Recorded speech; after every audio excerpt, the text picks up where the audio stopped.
Pierre just emerging from his teens by Herman Melville. Chapter 1. There are some strange summer mornings in the country, when he who is but a sojourner from the city shall early walk forth into the fields, and be wonder-smitten with the trance-like aspect of the green and golden world. Not a flower stirs, the trees forget to wave, the grass itself seems to have ceased to grow, and all nature, as if suddenly become conscious of her own profound mystery, and feeling no refuge from it but silence, sinks into this wonderful and indescribable repose. Such was the morning in June, when, issuing from the embowered and high-gabled old home of his fathers, Pierre, duly refreshed and spiritualized by sleep, gaily entered the long, wide, elm-arched street of the village, and half unconsciously bent his steps toward a cottage, which peeped into view near the end of the vista. The verdant trance lay far and wide, and through it nothing came but the brindled kine, dreamily wandering to their pastures, followed, not driven, by ruddy-cheeked, white-footed boys. As touched and bewitched by the loveliness of this silence, Pierre neared the cottage, and lifted his eyes. He swiftly paused, fixing his glance upon one upper, open casement there. Why now this impassioned, youthful pause? Why this enkindled cheek and eye? Upon the sill of the casement, a snow-white glossy pillow reposes, and a trailing shrub has softly rested a rich, crimson flower against it. Well mayst thou seek that pillow, thou odoriferous flower, thought Pierre.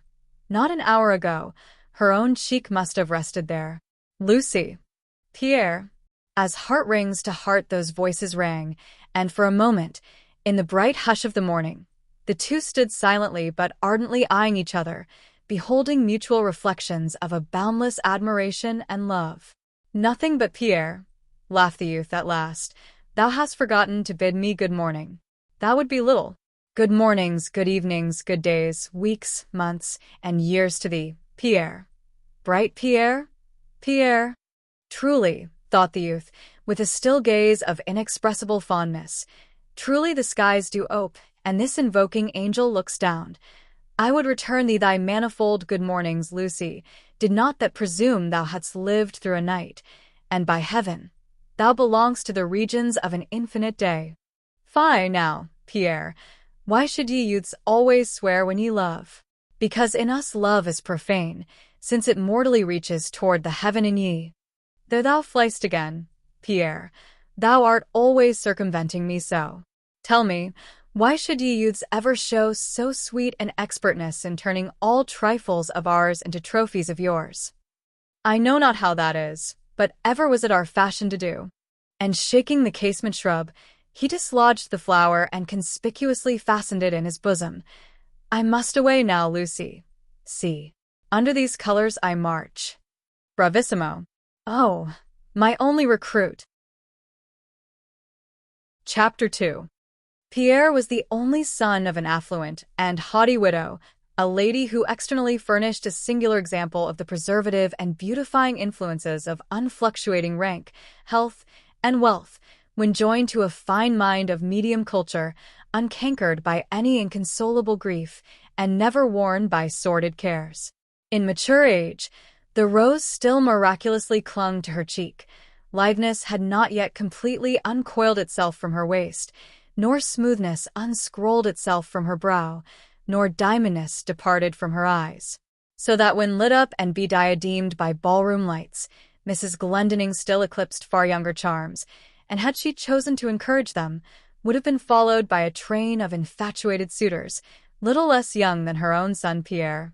But a reverential and devoted son seemed lover enough for this widow bloom, and besides all this, Pierre, when namelessly annoyed, and sometimes even jealously transported by the too ardent admiration of the handsome youths who now and then, caught in unintended snares, seemed to entertain some insane hopes of wedding this unattainable being, Pierre had more than once, with a playful malice, openly sworn that the man, gray-beard, or beardless, who should dare to propose marriage to his mother, that man would by some peremptory, unrevealed agency immediately disappear from the earth. This romantic filial love of Pierre seemed fully returned by the triumphant maternal pride of the widow, who in the clear-cut lineaments and noble air of the son, saw her own graces strangely translated into the opposite sex. There was a striking personal resemblance between them, and as the mother seemed to have long stood still in her beauty, heedless of the passing years, so Pierre seemed to meet her halfway, and by a splendid precocity of form and feature, almost advanced himself to that mature standpoint in time, where his pedestaled mother so long had stood. In the playfulness of their unclouded love, and with that strange license which a perfect confidence and mutual understanding at all points had long bred between them, they were wont to call each other brother and sister. Both in public and private this was their usage, nor when thrown among strangers was this mode of address ever suspected for a sportful assumption, since the amaranthiness of Mrs. Glendinning fully sustained this youthful pretension. Thus freely and lightsomely for mother and son flowed on the pure-joined current of life. But as yet the fair river had not borne its waves to those sideways repelling rocks, where it was thenceforth destined to be forever divided into two unmixing streams. An excellent English author of these times, enumerating the prime advantages of his natal lot, cites foremost that he first saw the rural light. So with Pierre. It had been his choice fate to have been born and nurtured in the country, surrounded by scenery whose uncommon loveliness was the perfect mold of a delicate and poetic mind, while the popular names of its finest features appealed to the proudest patriotic and family associations of the historic line of Glendinning. On the meadows which sloped away from the shaded rear of the manorial mansion, far to the winding river, an Indian battle had been fought in the earlier days of the colony, and in that battle the paternal great-grandfather of Pierre, mortally wounded, had sat unhorsed on his saddle in the grass, with his dying voice, still cheering his men in the fray. This was Saddle Meadows, a name likewise extended to the mansion and the village. Far beyond these plains, a day's walk for Pierre, rose the storied heights, where in the Revolutionary War his grandfather had for several months defended a rude but all-important stockade fort against the repeated combined assaults of Indians, Tories, and regulars. From before that fort, the gentlemanly but murderous half-breed, Brant, had fled, but had survived to dine with General Glendinning in the amicable times which followed that vindictive war. All the associations of Saddle Meadows were full of pride to Pierre. The Glendinning deeds by which their estate had so long been held bore the ciphers of 3 Indian kings, the aboriginal and only conveyancers of those noble woods and plains. Thus loftily, in the days of his circumscribed youth, did Pierre glance along the background of his race, little recking of that maturer and larger interior development, which should forever deprive these things of their full power of pride in his soul. But the breeding of Pierre would have been unwisely contracted had his youth been unintermittingly passed in these rural scenes. At a very early period, he had begun to accompany his father and mother, and afterwards his mother alone, in their annual visits to the city, where naturally mingling in a large and polished society, Pierre had insensibly formed himself in the airier graces of life, without enfeebling the vigor derived from a martial race and fostered in the country's clarion air.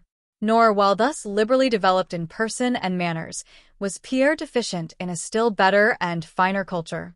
Not in vain had he spent long summer afternoons in the deep recesses of his father's fastidiously picked and decorous library, where the Spencerian nymphs had early led him into many a maze of all-bewildering beauty. Thus, with a graceful glow on his limbs and soft, imaginative flames in his heart, did this Pierre glide toward maturity, thoughtless of that period of remorseless insight when all these delicate warmths should seem frigid to him and he should madly demand more ardent fires. Nor had that pride and love which had so bountifully provided for the youthful nurture of Pierre neglected his culture in the deepest element of all. It had been a maxim with the father of Pierre that all gentlemanhood was vain, all claims to it preposterous and absurd, unless the primeval gentleness and golden humanities of religion had been so thoroughly wrought into the complete texture of the character that he who pronounced himself gentleman could also rightfully assume the meek, but kingly style of Christian. At the age of 16, Pierre partook with his mother of the holy sacraments.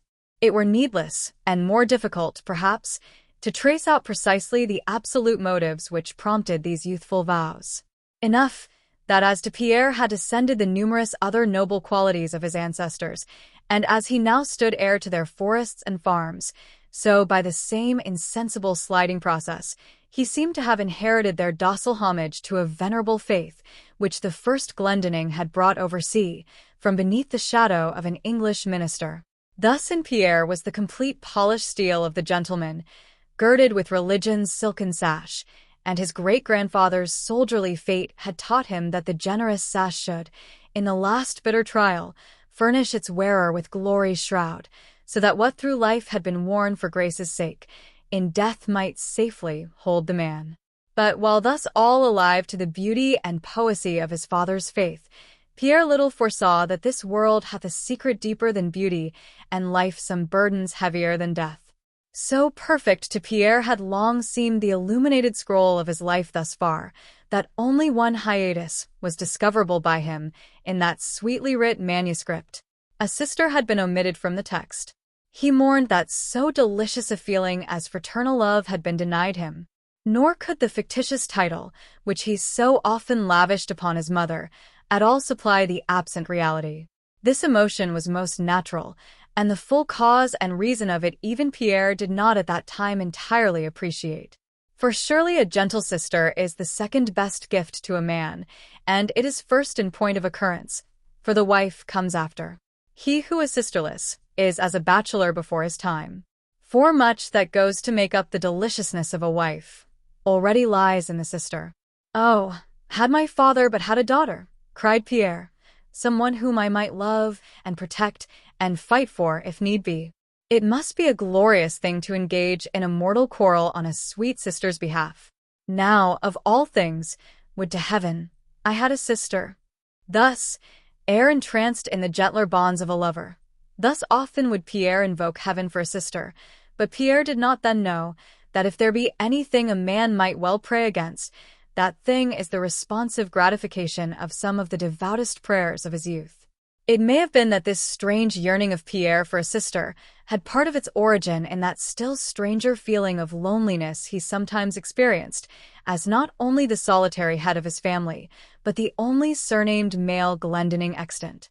A powerful and populous family had by degrees run off into the female branches, so that Pierre found himself surrounded by numerous kinsmen and kinswomen, yet companioned by no surnamed male Glendinning, but the duplicate one reflected to him in the mirror. But in his more wonted natural mood, this thought was not wholly sad to him. Nay, sometimes it mounted into an exultant swell, for in the ruddiness and fleshfulness and vaingloriousness of his youthful soul, he fondly hoped to have a monopoly of glory in capping the famed column whose tall shaft had been erected by his noble sires. In all this, how unadmonished was our Pierre by that foreboding and prophetic lesson taught, not less by Palmyra's quarries than by Palmyra's ruins. Among those ruins is a crumbling, uncompleted shaft, and some leagues off, ages ago left in the quarry, is the crumbling corresponding capital, also incomplete. These time seized and spoiled, these time crushed in the egg, and the proud stone that should have stood among the clouds, time left debased beneath the soil. Oh, what quenchless feud is this, that time hath with the sons of men? Chapter 3. It has been said that the beautiful country round about Pierre appealed to very proud memories. But not only through the mere chances of things had that fine country become ennobled by the deeds of his sires, but in Pierre's eyes, all its hills and swales seemed as sanctified through their very long uninterrupted possession by his race. That fond ideality which, in the eyes of affection, hallows the least trinket once familiar to the person of a departed love, with Pierre that talisman touched the whole earthly landscape about him, for remembering that on those hills his own fine fathers had gazed, through those woods, over these lawns, by that stream, along these tangled paths, many a grand dame of his had merrily strolled when a girl. Vividly recalling these things, Pierre deemed all that part of the earth a love token, so that his very horizon was to him as a memorial ring. The monarchical world very generally imagines that in demagogical America the sacred past hath no fixed statues erected to it, but all things irreverently seethe and boil in the vulgar cauldron of an everlasting uncrystallizing present. This conceit would seem peculiarly applicable to the social condition. With no chartered aristocracy and no law of entail, how can any family in America imposingly perpetuate itself? Certainly that common saying among us, which declares that be a family conspicuous as it may, a single half-century shall see it abased, that maxim undoubtedly holds true with the commonalty. In our cities families rise and burst like bubbles in a vat. For indeed the democratic element operates as a subtle acid among us, forever producing new things by corroding the old, as in the south of France verdigris, the primitive material of one kind of green paint is produced by grape vinegar poured upon copper plates. Now in general nothing can be more significant of decay than the idea of corrosion, yet on the other hand, nothing can more vividly suggest luxuriance of life than the idea of green as a color, for green is the peculiar signet of all fertile nature herself. Herein by apt analogy we behold the marked anomalousness of America, whose character abroad, we need not be surprised, is misconceived, when we consider how strangely she contradicts all prior notions of human things, and how wonderfully to her, death itself becomes transmuted into life. So that political institutions, which in other lands seem above all things intensely artificial, with America seem to possess the divine virtue of a natural law, for the most mighty of nature's laws is this, that out of death she brings life. Still, are there things in the visible world, over which ever-shifting nature hath not so unbounded a sway? The grass is annually changed, but the limbs of the oak, for a long term of years, defy that annual decree. And if in America the vast mass of families be as the blades of grass, yet some few there are that stand as the oak, which, instead of decaying, annually puts forth new branches, whereby time, instead of subtracting, is made to capitulate into a multiple virtue. In this matter we will, not superciliously, but in fair spirit, compare pedigrees with England, and strange as it may seem at the first blush, not without some claim to equality. I dare say that in this thing the Peerage Book is a good statistical standard whereby to judge her, since the compilers of that work cannot be entirely insensible on whose patronage they most rely, and the common intelligence of our own people shall suffice to judge us. But the magnificence of names must not mislead us as to the humility of things. For as the breath in all our lungs is hereditary, and my present breath at this moment is further descended than the body of the present high priest of the Jews, so far as he can assuredly trace it, so mere names, which are also but air, do likewise revel in this endless descendedness. But if Richmond and St. Albans and Grafton and Portland and Buccleuch be names almost old as England herself, the present dukes of those names stop in their own genuine pedigrees at Charles II, and there find no very fine fountain, since what we would deem the least glorious parentage under the sun is precisely the parentage of a Buccleuch, for example, whose ancestress could not well avoid being a mother, it is true, but had accidentally omitted the preliminary rite. Yet a king was the sire. Then only so much the worse, for if it be small insult to be struck by a pauper, but mortal offense to receive a blow from a gentleman, then of all things the byblows of kings must be signally unflattering. In England the peerage is kept alive by incessant restorations and creations.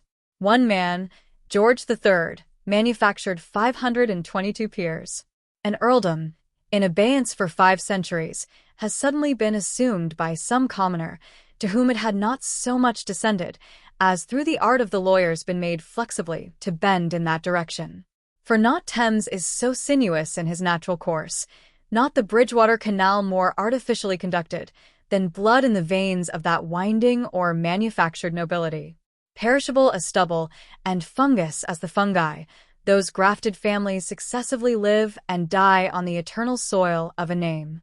In England this day, 2,500 peerages are extinct, but the names survive.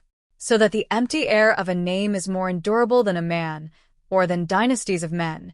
The air fills man's lungs and puts life into a man, but man fills not the air, nor puts life into that.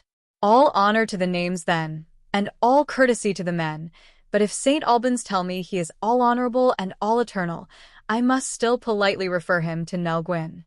Beyond Charles II, very few indeed, hardly worthy of note, are the present titled English families which can trace anything like a direct unvitiated blood descent from the thief knights of the Norman.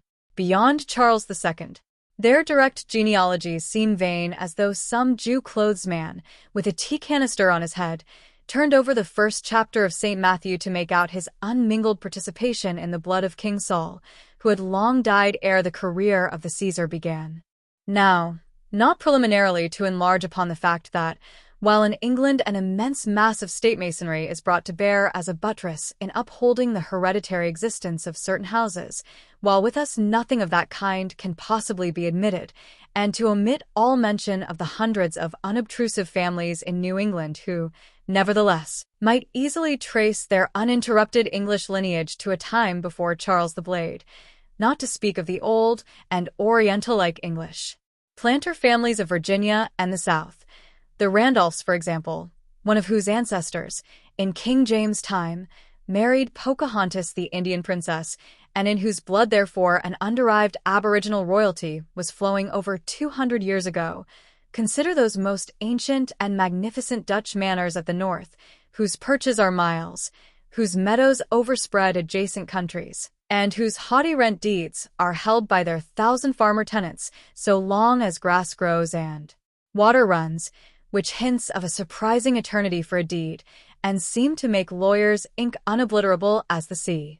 Some of those manors are 2 centuries old, and their present patrons or lords will show you stakes and stones on their estates put there, the stones at least, before Nell Gwyn the Duke Mother was born, and genealogies which, like their own river, Hudson, flow somewhat farther and straighter than the serpentine brooklet in Hyde Park. These far-descended Dutch meadows lie steeped in a Hinduish haze, and Eastern patriarchalness sways its mild crook over pastures, whose tenant flocks shall there feed, long as their own grass grows, long as their own water shall run. Such estates seem to defy time's tooth, and by conditions which take hold of the indestructible earth seem to contemporize their fee simples with eternity. Unimaginable audacity of a worm that but crawls through the soil he so imperially claims. In Midland counties of England they boast of old oaken dining halls where 300 men-at-arms could exercise of a rainy afternoon, in the reign of the Plantagenets. But our lords, the patroons, appeal not to the past, but they point to the present. One will show you that the public census of a county is but part of the roll of his tenants. Ranges of mountains, high as Ben Nevis or Snowdon, are their walls, and regular armies, with staffs of officers, crossing rivers with artillery, and marching through primeval woods, and threading vast rocky defile, have been sent out to distrain upon 3,000 farmer tenants of one landlord, at a blow. A fact most suggestive 2 ways, both whereof shall be nameless here. But whatever one may think of the existence of such mighty lordships in the heart of a republic, and however we may wonder at their thus surviving, like Indian mounds, the Revolutionary flood, yet survive and exist they do, and are now owned by their present proprietors, by as good nominal title as any peasant owns his father's old hat, or any duke his great-uncle's old coronet. For all this, then, we shall not err very widely if we humbly conceive that, should she choose to glorify herself in that inconsiderable way, our America will make out a good general case with England in this short little matter of large estates and long pedigrees, I mean, wherein is no flaw. Chapter 4. In general terms, we have been thus decided in asserting the great genealogical and real estate dignity of some families in America, because in so doing we poetically establish the richly aristocratic condition of Master Pierre Glendinning, for whom we have before claimed some special family distinction. And to the observant reader the sequel will not fail to show how important is this circumstance, considered with reference to the singularly developed character and most singular life career of our hero.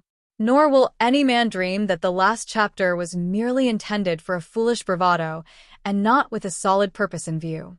Now Pierre stands on this noble pedestal. We shall see if he keeps that fine footing, We shall see if fate hath not just a little bit of a small word or two to say in this world. But it is not laid down here that the Glendinnings dated back beyond Pharaoh, or the deeds of Saddle Meadows to the three magi in the Gospels. Nevertheless, those deeds, as before hinted, did indeed date back to three kings, Indian kings, only so much the finer for that. But if Pierre did not date back to the pharaohs, and if the English farmer Hampdens were somewhat the seniors of even the oldest Glendinning, and if some American manors boasted a few additional years and square miles over his, yet think you that it is at all possible that a youth of 19 should, merely by way of trial of the thing, strew his ancestral kitchen hearthstone with wheat in the stalk, and there standing in the chimney thresh out that grain with a flail, whose aerial evolutions had free play among all that masonry, were it not impossible for such a flailer so to thresh wheat in his own ancestral kitchen chimney without feeling just a little twinge or two of what one might call family pride? I should say not. Or how think you it would be with this youthful Pierre, if every day descending to breakfast, he caught sight of an old tattered British banner or two hanging over an arched window in his hall, and those banners captured by his grandfather, the general, in fair fight? Or how think you it would be if every time he heard the band of the military company of the village, he should distinctly recognize the peculiar tap of a British kettledrum also captured by his grandfather in fair fight, and afterwards suitably inscribed on the brass and bestowed upon the Saddle Meadows Artillery Corps? Or how think you it would be if sometimes of a mild meditative 4th of July morning in the country, he carried out with him into the garden by way of ceremonial cane a long, majestic, silver-tipped staff, a major general's baton, once wielded on the plume-nodding and musket-flashing review by the same grandfather several times herein before mentioned? I should say that considering Pierre was quite young and very unphilosophical as yet, and withal rather high-blooded, and sometimes read the history of the Revolutionary War, and possessed a mother who very frequently made remote social allusions to the epaulettes of the major general his grandfather, I should say that upon all of these occasions, the way it must have been with him was a very proud, elated sort of way. And if this seem but too fond and foolish in Pierre, and if you tell me that this sort of thing in him showed him no sterling democrat, and that a truly noble man should never brag of any arm but his own, then I beg you to consider again that this Pierre was but a youngster as yet. And believe me, you will pronounce Pierre a thoroughgoing democrat in time, perhaps a little too radical altogether to your fancy. In conclusion, do not blame me if I here make repetition, and do verbally quote my own words in saying that it had been the choice fate of Pierre to have been born and bred in the country. For to a noble American youth this indeed, more than in any other land, this indeed is a most rare and choice lot. For it is to be observed that while in other countries the finest families boast of the country as their home, the more prominent among us proudly cite the city as their seat. Too often the American that himself makes his fortune builds him a great metropolitan house in the most metropolitan street of the most metropolitan town, whereas a European of the same sort would thereupon migrate into the country. That herein the European hath the better of it, no poet, no philosopher, and no aristocrat will deny. For the country is not only the most poetical and philosophical, but it is the most aristocratic part of this earth, for it is the most venerable, and numerous bards have ennobled it by many fine titles.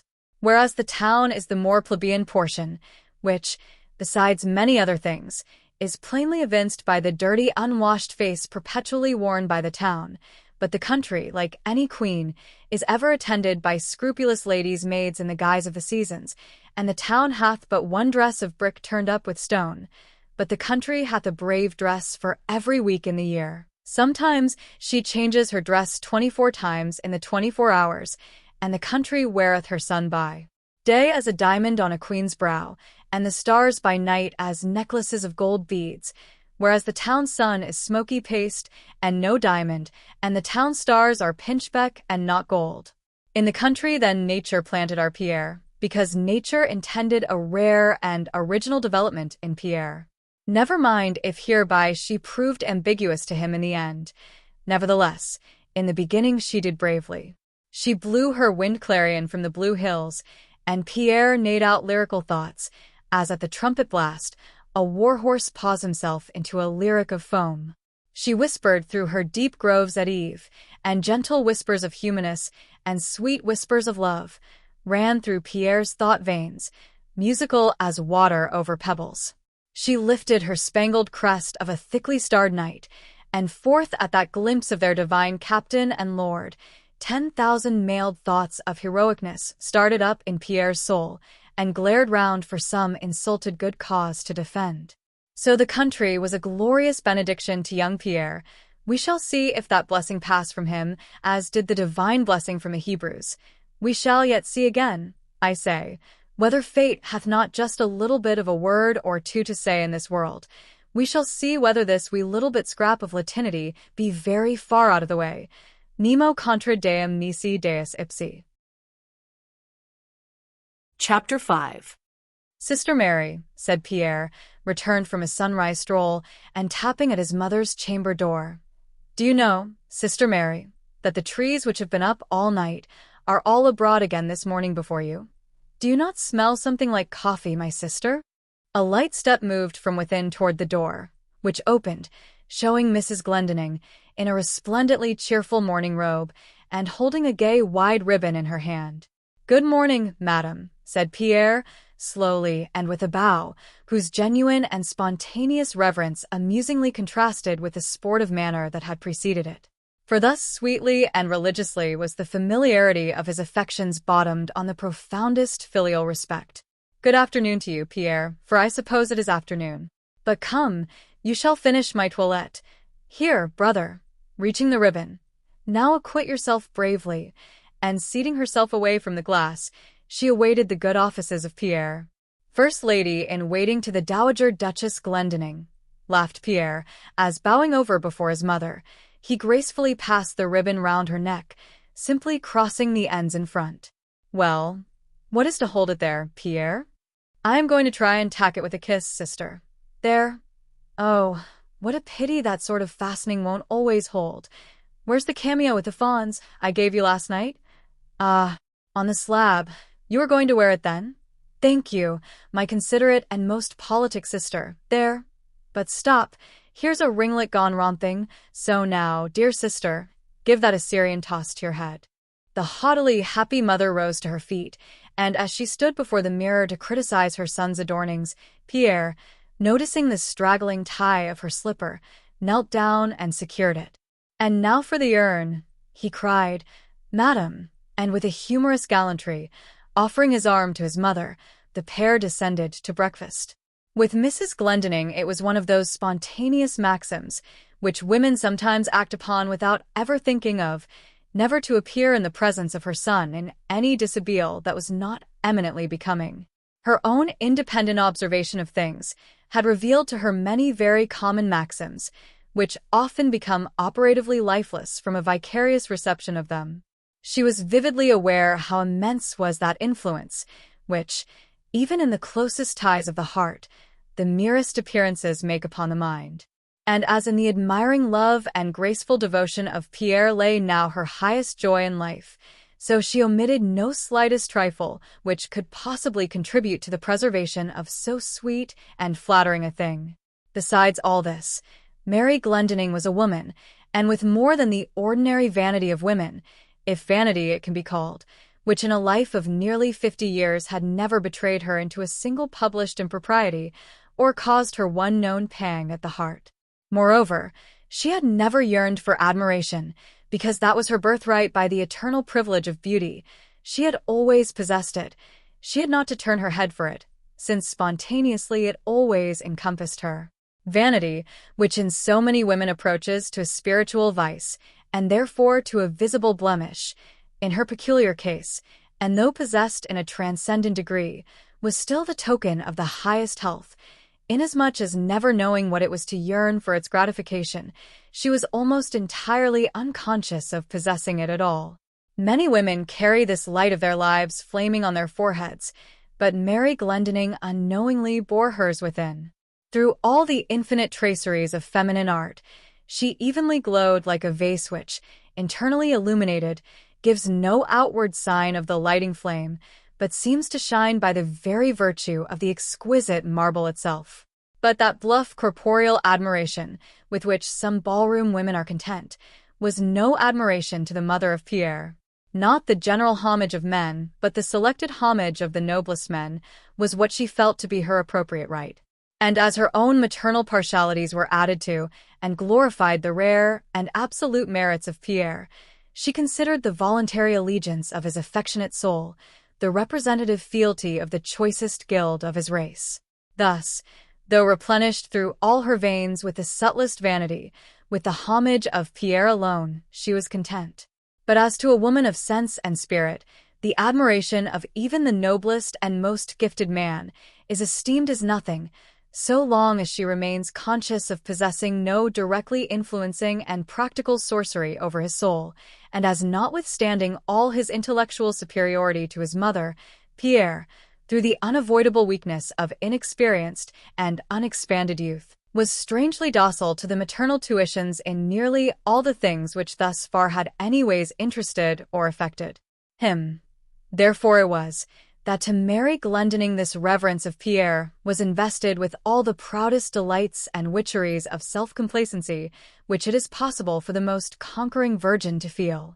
Still more, that nameless and infinitely delicate aroma of inexpressible tenderness and attentiveness which, in every refined and honorable attachment, is cotemporary with the courtship and precedes the final banns and the rite, but which, like the bouquet of the costliest German wines, too often evaporates upon pouring love out to drink in the disenchanting glasses of the matrimonial days and nights. This highest and airiest thing in the whole compass of the experience of our mortal life, this heavenly evanescence, still further etherealized in the filial breast, was for Mary Glendinning, now not very far from her grand climacteric, miraculously revived in the courteous lover-like adoration of Pierre. Altogether having its origin in a wonderful but purely fortuitous combination of the happiest and rarest accidents of earth, and not to be limited in duration by that climax which is so fatal to ordinary love. This softened spell which still wheeled the mother and son in one orbit of joy seemed a glimpse of the glorious possibility that the divinest of those emotions, which are incident to the sweetest season of love, is capable of an indefinite translation into many of the less signal relations of our many-checkered life. In a detached and individual way, it seemed almost to realize here below the sweet dreams of those religious enthusiasts who paint to us a paradise to come, when etherealized from all drosses and stains, the holiest passion of man shall unite all kindreds and climes in one circle of pure and unimpairable delight. Chapter 6. There was one little uncelestial trait, which, in the opinion of some, may mar the romantic merits of the gentlemanly Pierre Glendinning. He always had an excellent appetite, and especially for his breakfast. But when we consider that though Pierre's hands were small and his ruffles white, yet his arm was by no means dainty and his complexion inclined to brown, and that he generally rose with the sun and could not sleep without riding his 20, or walking his 12 miles a day, or felling a fair-sized hemlock in the forest, or boxing, or fencing, or boating, or performing some other gymnastical feat. When we consider these athletic habitudes of Pierre and the great fullness of brawn and muscle they built round about him, all of which manly brawn and muscle 3 times a day loudly clamored for attention, we shall very soon perceive that to have a bountiful appetite was not only no vulgar reproach, but a right royal grace and honor to Pierre, attesting him a man and a gentleman, for a thoroughly developed gentleman is always robust and healthy, and robustness and health are great trenchermen. So when Pierre and his mother descended to breakfast, and Pierre had scrupulously seen her supplied with whatever little things were convenient to her, and had twice or thrice ordered the respectable and immemorial dates, the servitor, to adjust and readjust the window sashes, so that no unkind current of air should take undue liberties with his mother's neck. After seeing to all this, but in a very quiet and inconspicuous way, and also after directing the unruffled dates to swing out horizontally into a particular light, a fine joyous painting, in the good fellow, Flemish style, which painting was so attached to the wall as to be capable of that mode of adjusting, and furthermore, after darting from where he sat a few invigorating glances over the river meadows to the blue mountains beyond, Pierre made a Masonic sort of mysterious motion to the excellent Dates, who in automaton obedience thereto, brought from a certain agreeable little side stand a very prominent-looking cold pasty, which, on careful inspection with the knife, proved to be the embossed savory nest of a few uncommonly tender pigeons of Pierre's own shooting. "Sister Mary," said he, lifting on his silver trident one of the choicest of the many fine pigeon morsels. "Sister Mary," said he, "in shooting these pigeons, I was very careful to bring down one in such a manner that the breast is entirely unmarred. It was intended for you, and here it is. Now, Sergeant Dates, help hither your mistress' plate. No, nothing but the crumbs of French rolls and a few peeps into a coffee cup. Is that a breakfast for the daughter of yonder bold general?" Pointing to a full length of his gold-laced grandfather on the opposite wall. "Well, pitiable is my case when I have to breakfast for two. Dates. Sir, remove that toast rack, Dates, and this plate of tongue, and bring the rolls nearer, and wheel the stand farther off, good Dates." Having thus made generous room for himself, Pierre commenced operations, interrupting his mouthfuls by many sallies of mirthfulness. "You seem to be in prodigious fine spirits this morning, brother Pierre," said his mother. "Yes, very tolerable. At least I can't say that I am low-spirited exactly, Sister Mary. Dates, my fine fellow, bring me 3 bowls of milk." "1 bowl, sir, you mean," said Dates, gravely and imperturbably. As the servitor left the room, Mrs. Glendinning spoke. "My dear Pierre, how often have I begged you never to permit your hilariousness to betray you into overstepping the exact line of propriety in your intercourse with servants. Dates' look was a respectful reproof to you just now. You must not call Dates my fine fellow. He is a fine fellow, a very fine fellow indeed, but there is no need of telling him so at my table. It is very easy to be entirely kind and pleasant to servants, without the least touch of any shade of transient good fellowship with them. Well, sister, no doubt you are altogether right. After this I shall drop the fine, and call Dates nothing but fellow. Fellow, come here. How will that answer?" "Not at all, Pierre. But you are a Romeo, you know, and so for the present I pass over your nonsense." "Romeo? Oh, no." "I am far from being Romeo," sighed Pierre.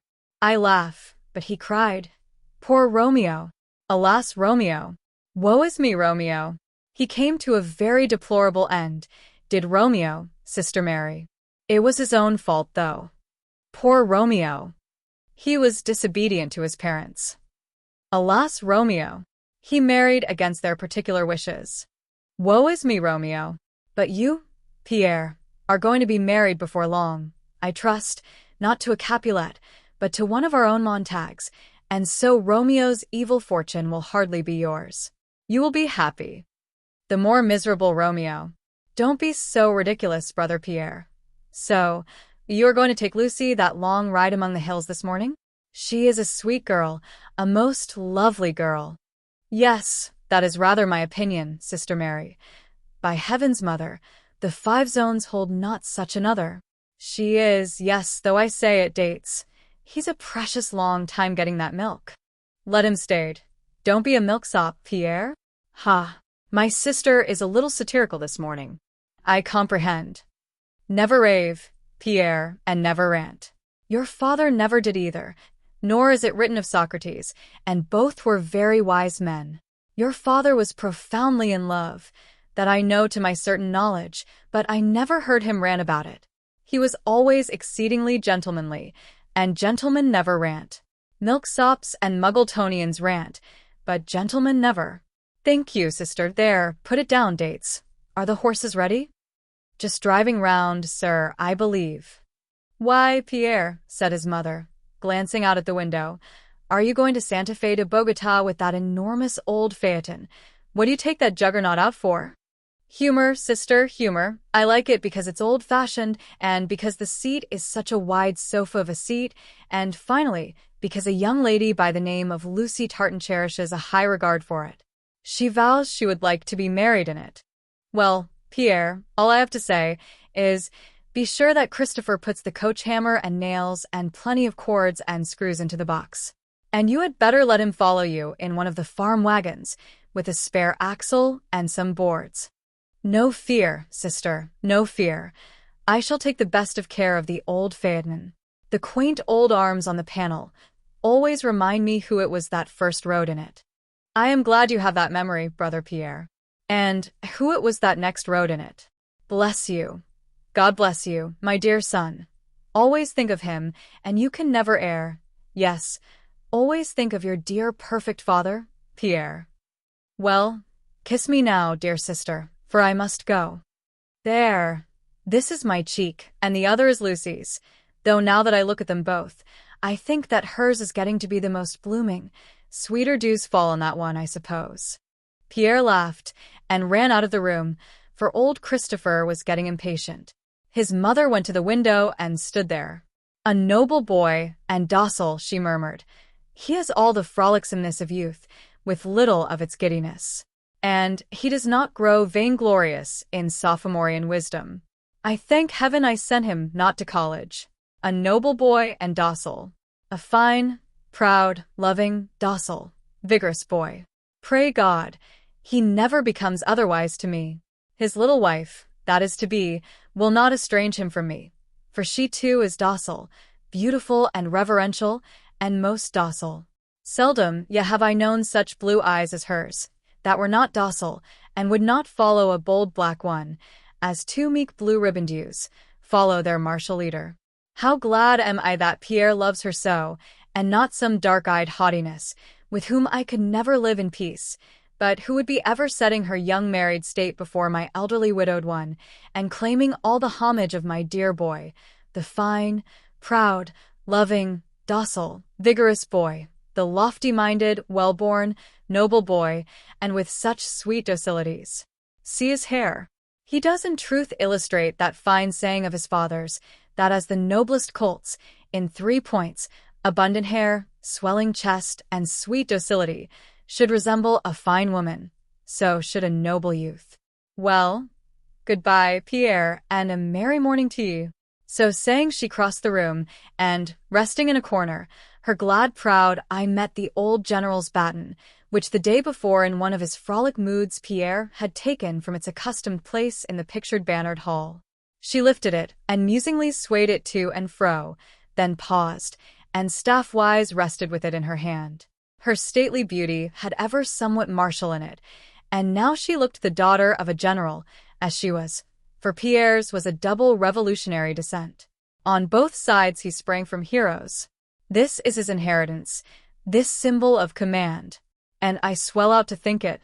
Yet but just now I fondled the conceit that Pierre was so sweetly docile. Here sure is a most strange inconsistency. For is sweet docility a general's badge? And is this baton but a distaff then? Here's something widely wrong. Now I almost wish him otherwise than sweet and docile to me, seeing that it must be hard for man to be an uncompromising hero and a commander among his race, and yet never ruffle any domestic brow. Pray heaven he show his heroicness in some smooth way of favoring fortune, not be called out to be a hero of some dark hope forlorn, whose cruelness makes a savage of a man. Give him, O God, regardful gales. Fan him with unwavering prosperities. So shall he remain all docility to me, and yet prove a haughty hero to the world. The end. Dear listener, we close the pages on another tale, a journey through words, imagination, and emotion. Here at the Falls Audiobook, where stories flow like a river's current, carrying you to distant worlds and uncharted depths, we thank you for joining us. As always, we invite you to linger a little longer. Subscribe to our channel to discover more stories waiting to be heard, each a cascade of voices, ideas, and artistry. And remember, every great story begins with a single word. Perhaps the next one will begin with you. Until our voices meet again, may your days be filled with quiet moments, rich pages, and the soothing sound of a story well told. This is the Falls Audiobook, signing off.